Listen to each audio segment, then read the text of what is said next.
Hello and welcome to my YouTube channel. Now, if you are here, it is either one, you have taken PSIR as your optional subject in the UPSC examination, or second, you have still not decided which optional subject to take and you are still trying to see if PSIR suits you or not. So I welcome you all here. In this video, I will be discussing number one, how to prepare for PSIR optional, what is the best way going forward. I'm assuming here that you have already decided your optional, but you don't know how and where to begin. So in this video, we'll be going step by step how to begin your preparation. What are the things that you need to keep in your mind to score high marks in the PSIR optional? What are the sources? How can I help you? So on and so forth. Now, before we begin and see what is the step-by-step process, first of all, whenever I talk to a lot of aspirants, there are many doubts in the minds of the people. One of the most common doubts that people have is PSIR means Indian polity. That is not true.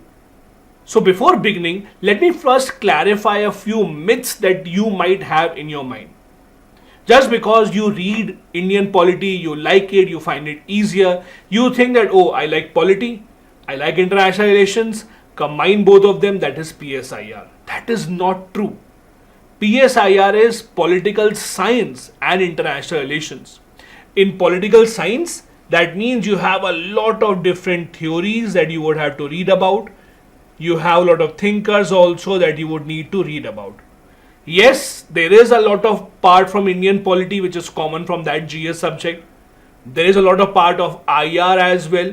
But even if you add that up, that makes about 35 to 40% of the entire syllabus.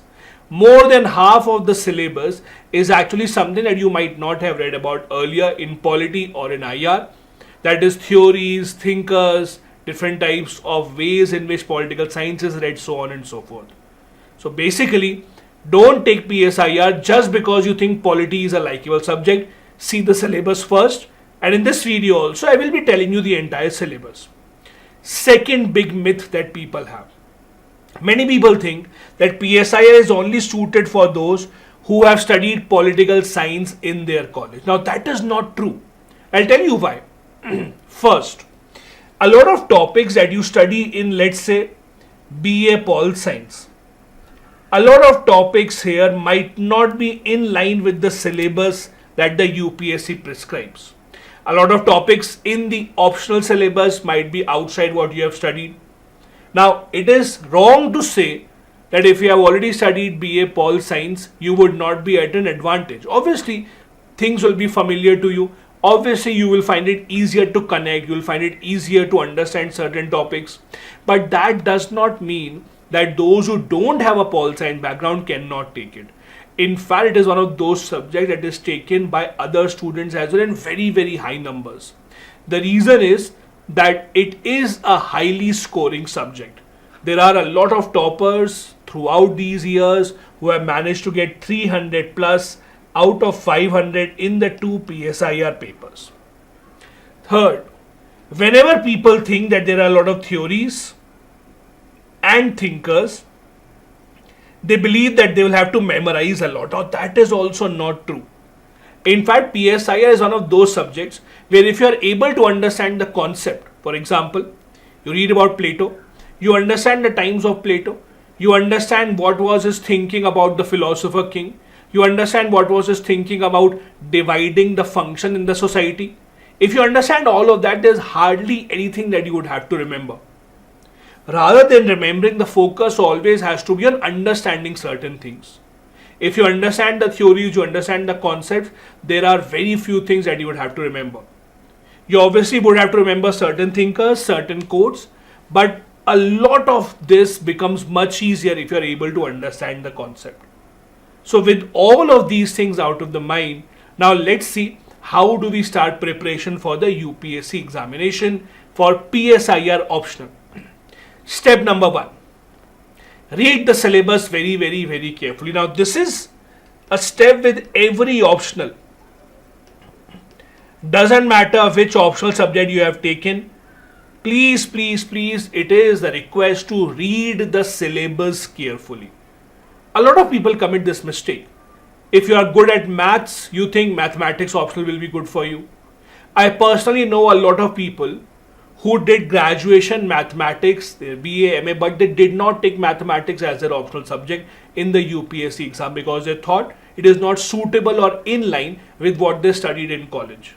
So please make sure you first read the syllabus. Now I am not going to tell you go and search for the syllabus online. Rather, I will show you the PSIR syllabus right now, right here. Now, as you know, all the optional subjects are divided into two papers.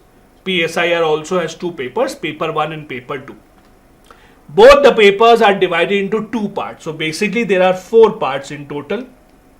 There is paper 1, part A, and then there is paper 1, part B.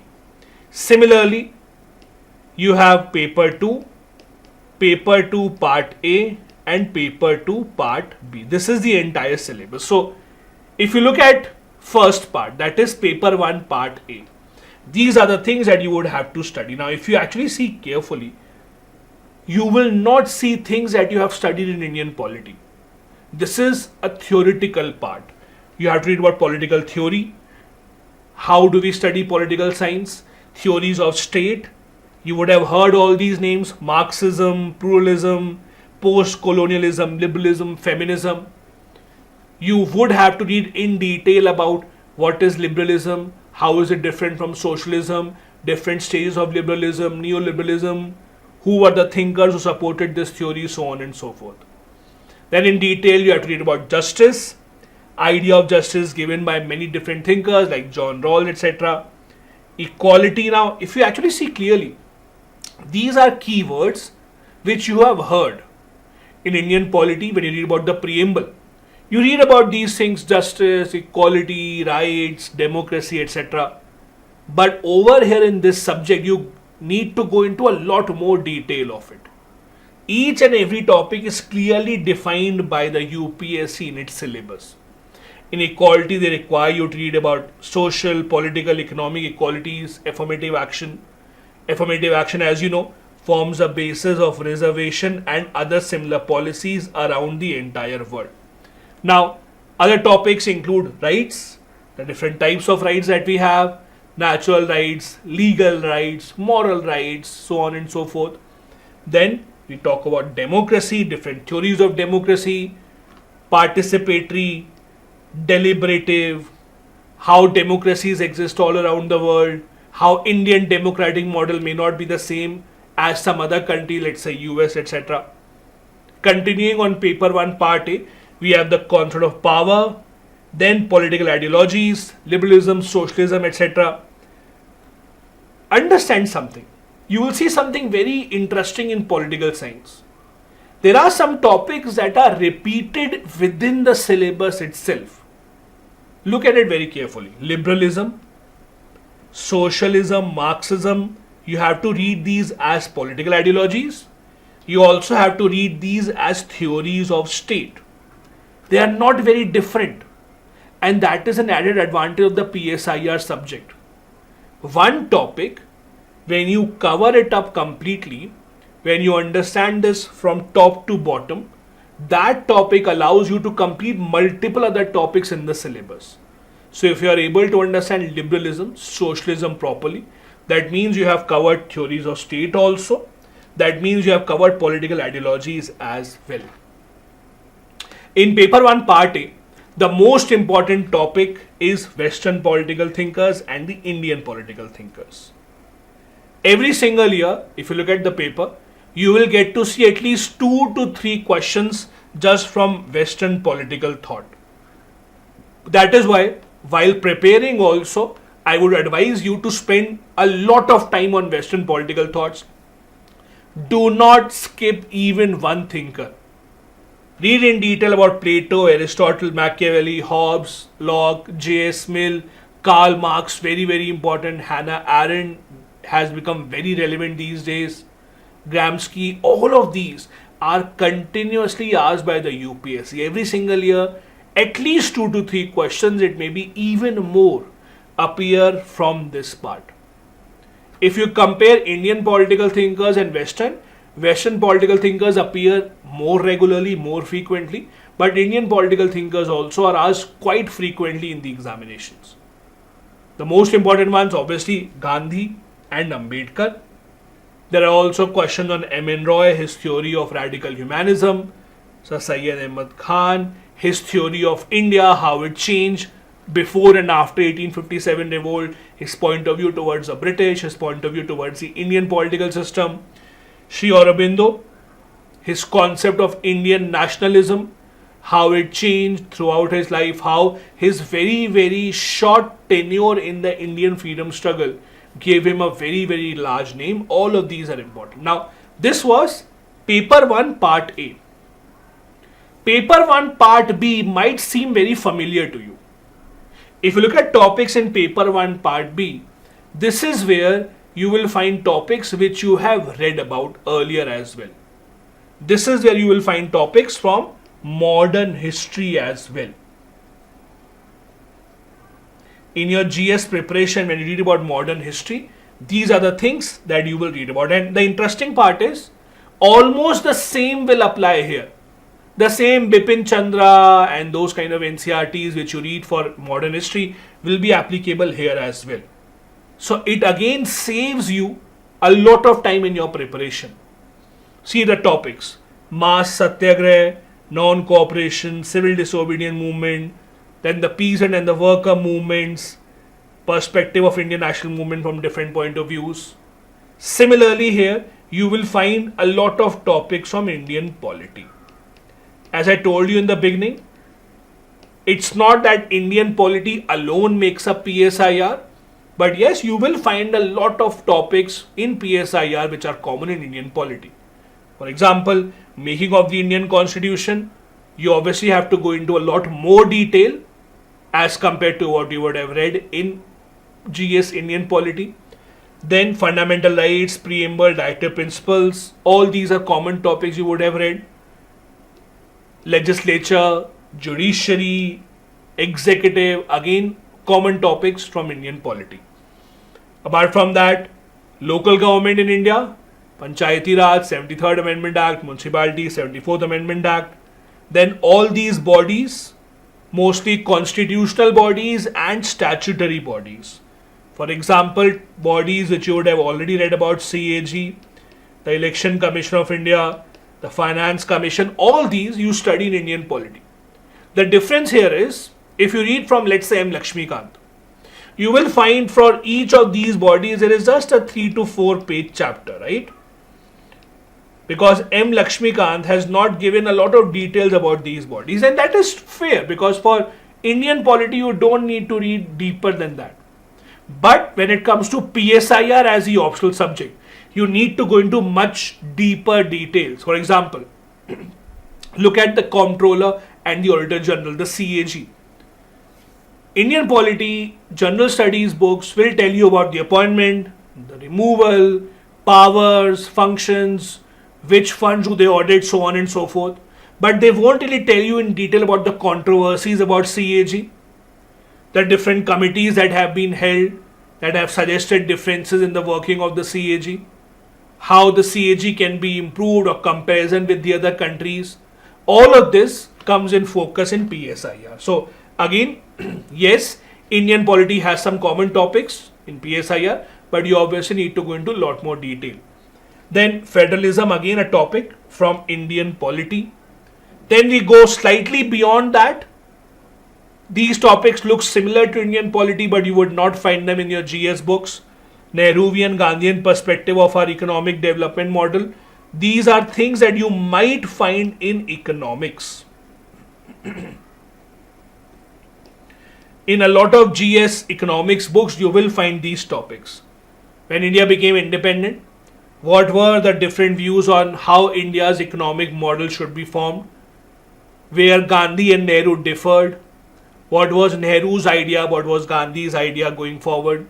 Topics such as land reforms, green revolution, etc. All of these are covered in economics and you can find them. Another important topic, the role of caste, religion, ethnicity in Indian politics. This is a very interesting topic and you would actually have to read a lot from the newspapers in order to get a lot of detail about this topic. These are those topics which are also covered in some sociology books, Indian society, etc.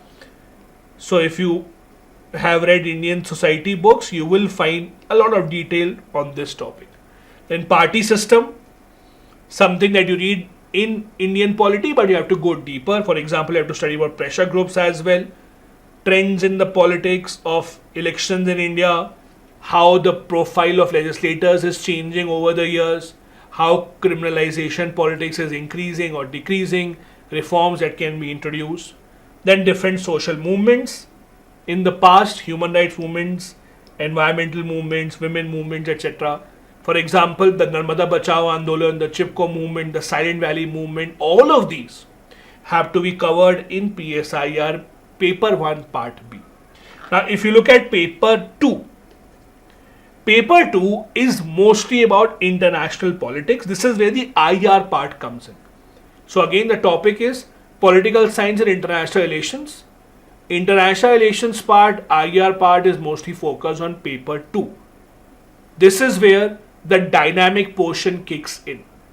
As many people would have already told you, PSIR is a very dynamic subject, depends on current affairs, which is true, but not the entire syllabus. If you look at the dynamic part is mostly in Paper 2 Part B, which is based on current affairs. A very slight part of Paper 2 Part A also is based on current affairs. So current affairs dynamic portion exists in PSIR, but not the complete thing. Again, if you look at the theory part, Paper 2 Part A, you will again see something interesting, familiar, similar topics that you studied in Paper 1. For example, see this. You have to read about comparative politics, compare different types of governments, compare different types of political systems around the world. Again, you would have to read about capitalism, socialism, advanced industrial countries, how they behave as compared to developing countries. So again, see topics which are again repeating within the paper itself, which makes it extremely interesting. Then there are topics about political parties, pressure groups. Again, remember, we just discussed this in Paper 1. Now you have to compare how political parties or how the pressure groups behave in developing countries as compared to developed countries. This is how Paper 2 Part A is formed.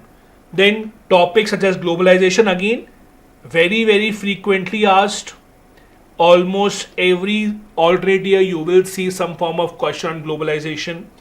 Approaches to international studies, approaches to how you study international relations, how is it that the two countries can be compared, the relations can be compared. Theory part about IR. Now this is where a bit of world history also exists. Now the most interesting part about PSIR is it's not just about political science and international relations. It's a mix and match of Indian polity, modern history, world history, economics, Indian society. So when people advise you to take optional subjects which have a lot of commonality with GS, PSIR is one of those. PSIR in a lot of topics has great commonality with the GS part. That is why if you have read GS General Studies in detail, you would be very familiar with most of these topics. So in world history, you would have all read about non-aligned movement, collapse of the Soviet Union, the rise of the superpowers, nuclear threats, so on and so forth, how the rise of American hegemony began after the end of the Cold War. All of these are in Paper 2 Part A. Now, from here on starts the dynamic part.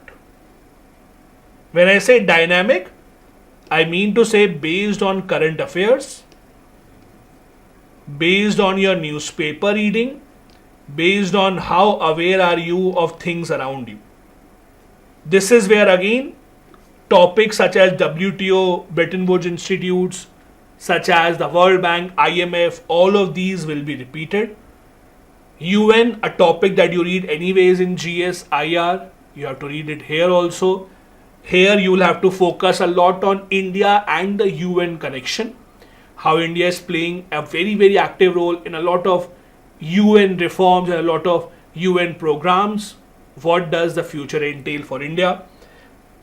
Regional world politics, big groups around the world, India's connection with them, EU, ASEAN, APEC, NAFTA, etc. Their internal politics and obviously how India deals with all of them individually. Then concerns around the world which are always in the news, democracy, gender justice, terrorism. This again is completely based on current affairs. So as you can see, about 30-35% part of the syllabus would be dynamic in nature, would depend upon how good you are in current affairs. Now paper 2 part B, completely current affairs based. This is India and the world. Most of this you would have studied in IR general studies when you prepare for paper number 2 in your mains examination.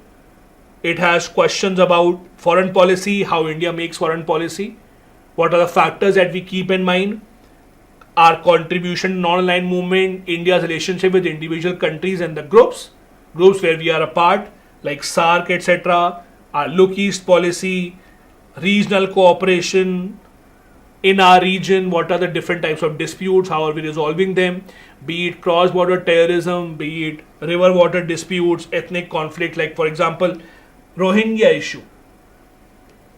It's a classic example of issues that we find as an impediment to regional cooperation. So how are we trying to resolve that? Issues with Bangladesh, illegal immigration, etc. Then India and the global south, that is India's relationship with developing countries around the world in Asia, Africa, etc.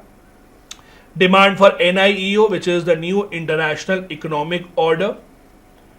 Developing countries around the world, including India especially, have been demanding that the economic order, which is right now heavily dependent on World Bank, IMF, that should change and evolve into a new order, that is NIEO.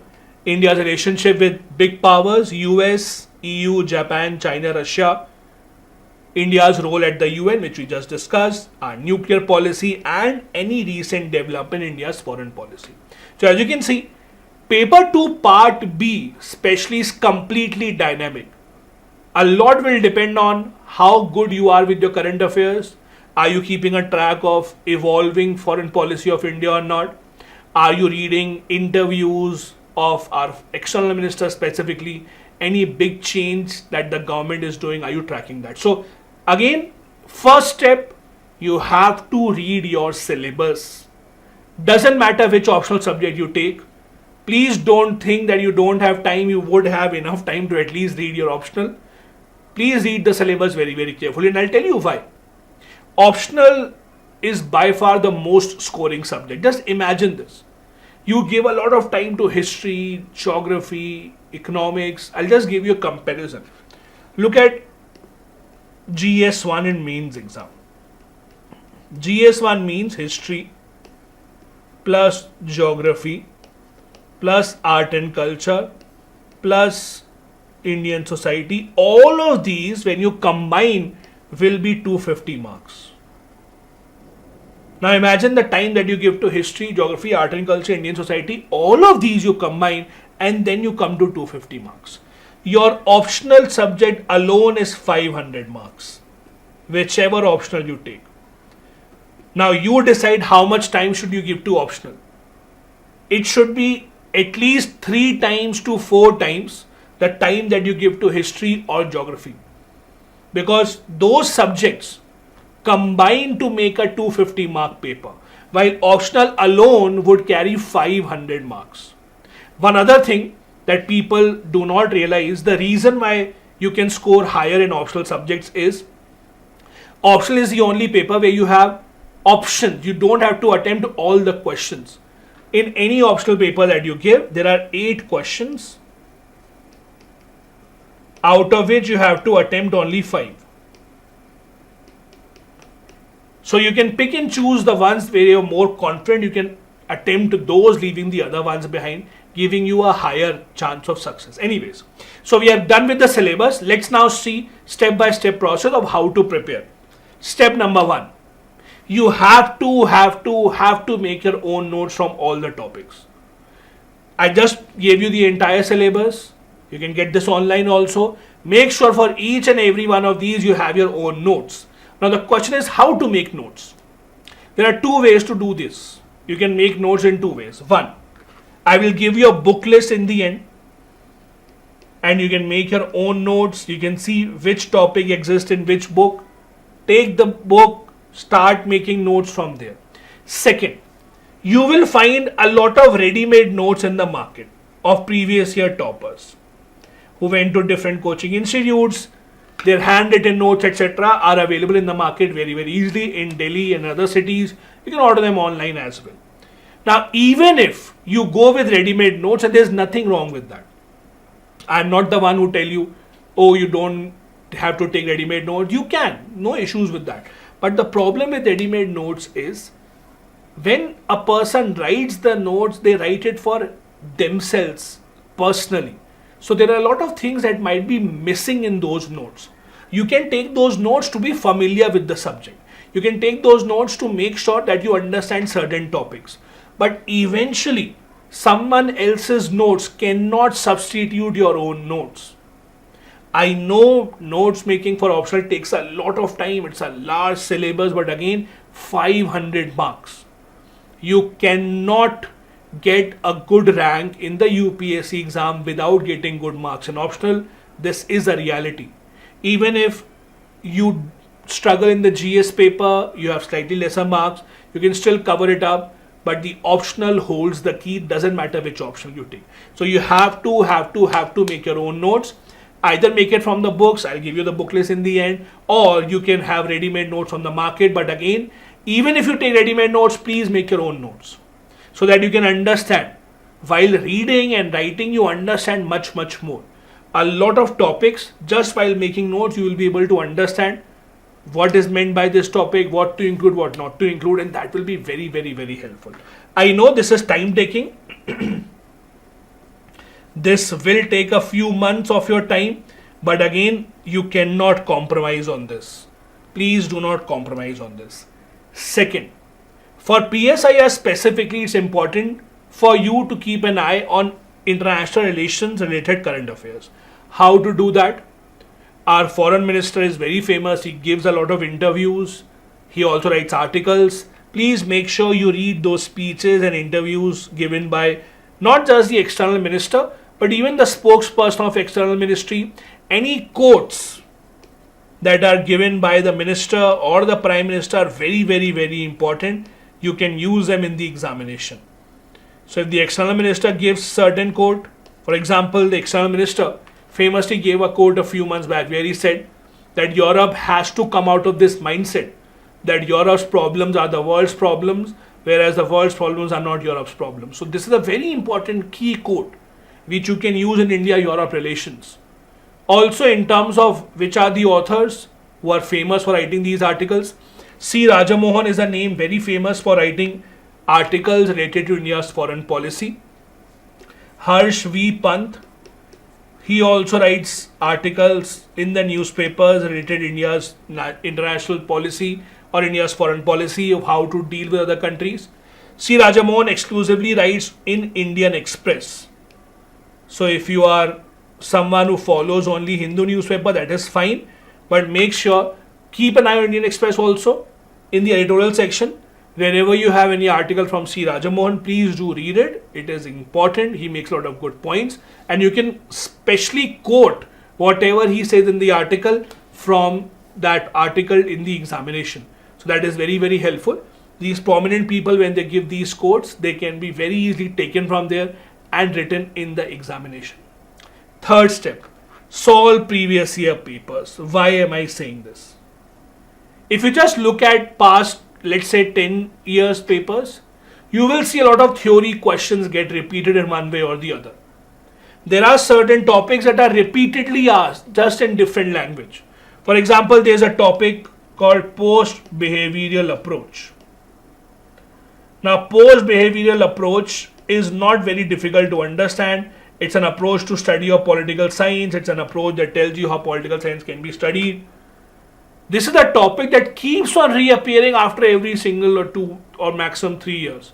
When you see previous year papers, 8 to 10 years, you will get a sense of relief that okay, if I solve these theory based questions if I have this in my hand, I will be able to answer most of them. Now, there are certain publications that sell solved papers also. You can buy them in the market, the search for them. You can get them, but again, I won't say depend upon their answers completely, because you don't know who is writing the answers. UPSC does not give you the exact answer, what has to be written. So you can take previous year solved papers. For PSIR, they are available. They will give you a good idea about how to write, what to write, but I am not saying that those are the perfect answers. Take them for direction, take them for understanding, but again, the reason why I am telling you this is topics keep on repeating in the theory part specifically. So take that. Fourth, when you read the previous year papers, you yourself will see there are certain topics and themes that keep on getting repeated. The one that I just told you, post-behavioral approach, it keeps on getting repeated. Karl Marx, Gandhi, questions on Plato. These are certain topics that will keep on getting repeated. Then there is systems approach. You will find a lot of topics keep on getting repeated. The reason for these topics to be repeated is that these are important topics and the theory based questions cannot be new every single time. They will have to be repeated by the UPSC and you have to identify those. Once you identify them, it will be very, very easy for you to write an answer. If you see, let's say previous year papers, last 10 years, you see there is a topic that has appeared 3 to 4 times. You can easily try and prepare a model answer for that topic, so that if that topic appears, you can very easily just copy paste that answer. You will find this again in the solved papers also. Not the exact answer, you can take pointers from that. But again, seeing these repeated themes, repeated topics will help you out in understanding what are the topics which you can expect time and time again. Point number 5, focus a lot on answer writing. This is again true for all the optional subjects. Focus on answer writing, please don't neglect it. For optionals, the one interesting part that we have seen is, rather than writing in bullet points, it's always suitable to write paragraph based answers, because the questions are as such, where the bullet points are not really suitable. In the GS part, writing point based answers is suitable. It's easier for the writer, those who are writing it. It's easier for those also who are checking it. But in the optionals, these are longer answers. These are mostly theory based answers. So usually you can write a few point based ones also, but it's important to focus more on the paragraph based style. So if your style is that you have always been writing point based answers, advice would be to please change that and try paragraph based answers also. Focus on the answer writing part. It's extremely, extremely important, because again, no topper would be able to get on that sheet of top rankers without getting good marks in the optionals. So please, please, please do take care of that. As promised earlier, I will give you the book list, and this is the book list that you can follow. I do not suggest buying a lot of books. First step, you can download IGNOU's study material, BA, MA Political Science notes online. They are available free of cost. This is where you will have to do some hard work. Go through the syllabus, see where the topics are. BA, MA Political Science books of IGNOU are not made for your UPSC exam syllabus. You have to find which topics exist where. About 60-70% of the topics you will easily find in these books itself. But if you think that you need to go deeper into certain topics, then there is a book list for topic based. There is no one book that will cover the entire UPSC syllabus or PSIR. There are different books for different topics. For Indian political thought, V.R. Mehta. O.P. Gauba has written multiple books. He has a book on thinkers also. But for political theory also, you can buy his book. Bipin Chandra you already would have had for modern history. Oxford has a great book for politics in India. It talks about different types of issues in Indian politics, the pressure groups, caste-based groups, etc. Similarly, there's a book by Oxford again called Rethinking Public Institutions in India. This is mostly about constitutional bodies, statutory bodies, to read about them. Global Politics, Andrew Hayward, very, very, very good book. And Harsh V. Pant's Indian Foreign Policy. Foreign policy's past can be understood from this book. Present and the future of Indian foreign policy has to be based on newspapers. PSIR is one of those topics or one of those subjects rather where focus much more has to be given on the newspapers. I'm not saying books are not important, but newspapers are doubly important because the more contemporary examples that you can give, the more connection that you can have with what is happening in real life right now around the world, the better your answer will be. So if there are questions about idealism versus realism, give example of what is happening between Ukraine and Russia. Give examples of what is happening in the Middle East, what is happening between Israel and Iran.